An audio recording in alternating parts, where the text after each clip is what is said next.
Hello everyone and welcome back to Unit 5 Functions and Pointers, and in this video we are going to cover a very important topic that is call by reference and call by value, and these two topics are very important for examination and interview perspective because they are widely asked what is the difference between them and when they are used, what are the situations we use in which we use them.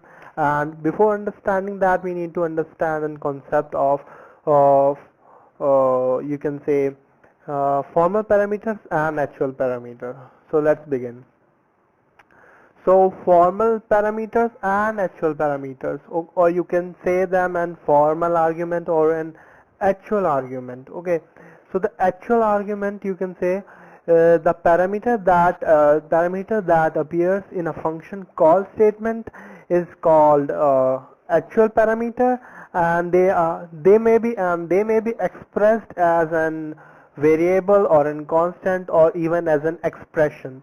So when the function is called, the parameters that are provided to it are called actual parameters, and they can be expressed in three forms as I mentioned earlier: variable or a constant, or you can say an expression. And for this example, where we have an adder function or user defined function named adder, and it is returning the summation of the inputs that it is receiving, and those inputs are also integer. So it is returning x plus y, or you can say summation of the inputs, and the inputs can be given in the form of variables, you can see in this example, and we should expect the result of 12. And we can also give an constants as an input. Let's give them constant as 5 and 4, and we should expect the answer to be 9. And we can even give and write down expressions, but the expressions output should be a integer number, and if not, it will convert that into an integer number automatically, and it will show a warning indeed. And we can see in here it is still working. So we can give an expressions or a variable, or you can say an constant in here. So the actual parameters are used in the function call. And when talking about formal parameters, they are the parameters given in the function definition. So here x and y are the formal parameters or the formal arguments, and these x and y are simply getting values from the actual parameters. The values of actual parameters are getting copied to the formal parameters, and then those parameters are used to do the functions, then used in the function statements itself. Okay, so this was about the for actual parameters and formal parameters. Let's jump to the very first topic that we need to cover is call by value. Call by value, it is also called as passing by value. Okay, this method copies the value of actual parameters into the formal parameters. Either a function creates its own copy of arguments and use them, or you need not to worry about this example. I will explain it in a bit. And the previous example that we saw was actually an example of an call by value. Okay, call by value. Why it is called by value? Because the actual parameters are getting copied to the formal parameters.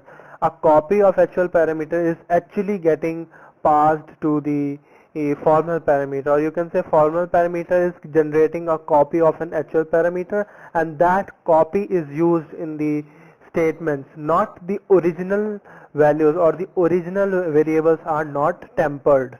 Okay, so I have written a swap function here, and I will explain it to you now.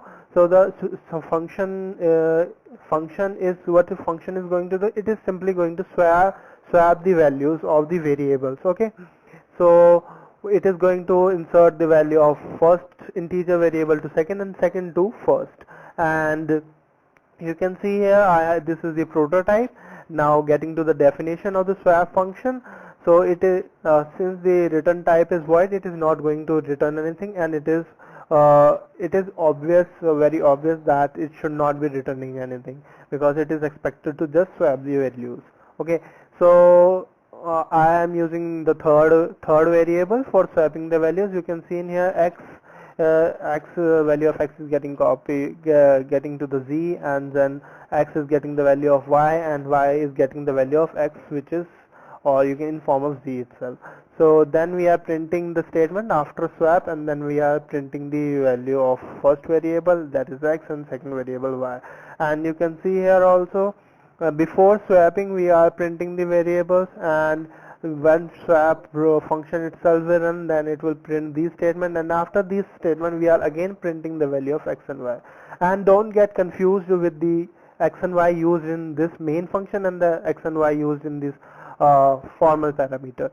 So the x and y used in here are actual parameters, or you can say their scope is restricted to the main function. Swap function cannot use these x and y.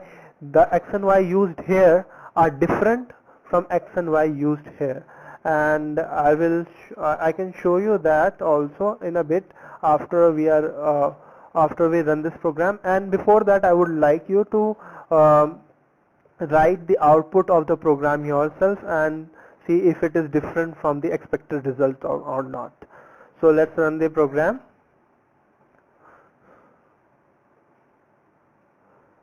So first of all we should see this statement, then the swap function statements, and after that these two statements. Okay, and you can see in here in program, before swapping the value of first variable is 10, the second variable is 20. After swapping we have first as 1 and second as 10. But when we printed these values again in the main function, you can see in here the original value of x and y was never changed or never tempered. X is still having the value of 10 and y is still having the value of 20. The x and y, those who are printed in here, are the x and y whose scope is restricted to swap, or you can say they are just the formal parameter or just the copies of the original variables itself. Okay, and I can show you that these two x and y are different from these two x and y, and for that I'm going to print their addresses, because if their addresses are going to be same, addresses are going to be different, then we will be very much sure that these are different variables. Okay, let me print the address of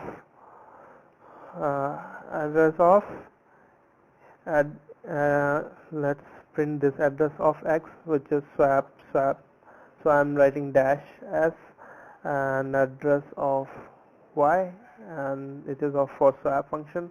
You can see s, I'm writing dash s for identify between the swap and the actual main function of variable x and y.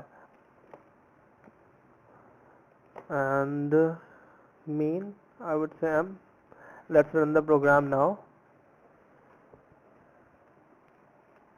You can see here the swap variables x and y are different, having different addresses because they are different x. This x is different and this x is different.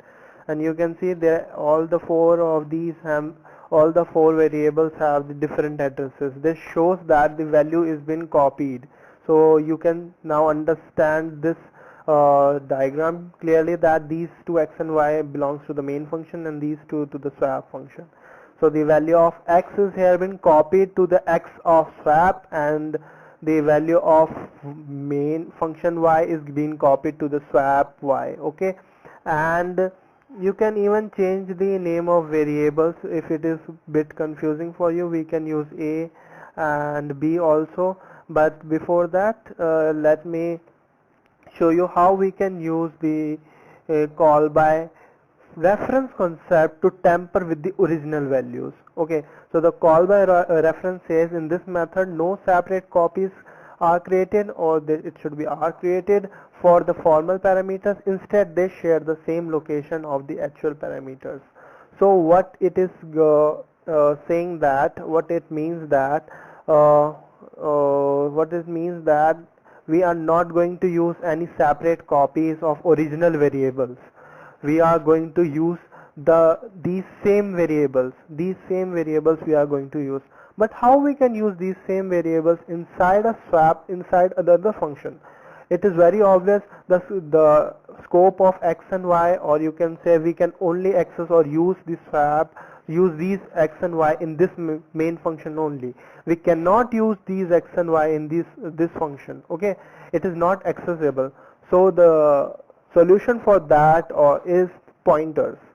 So we are going to use pointers as the input of these variables, and we are going to have an argument, or you can say the input of the function as variables, and we need to specify star as I mentioned before, that asterisk is going to is used for initialization of variables. Or now we know that the pointers accept the addresses of variable as the input, so we are going to write ampersand and ampersand y as an input, or you can say the address of x and address of y.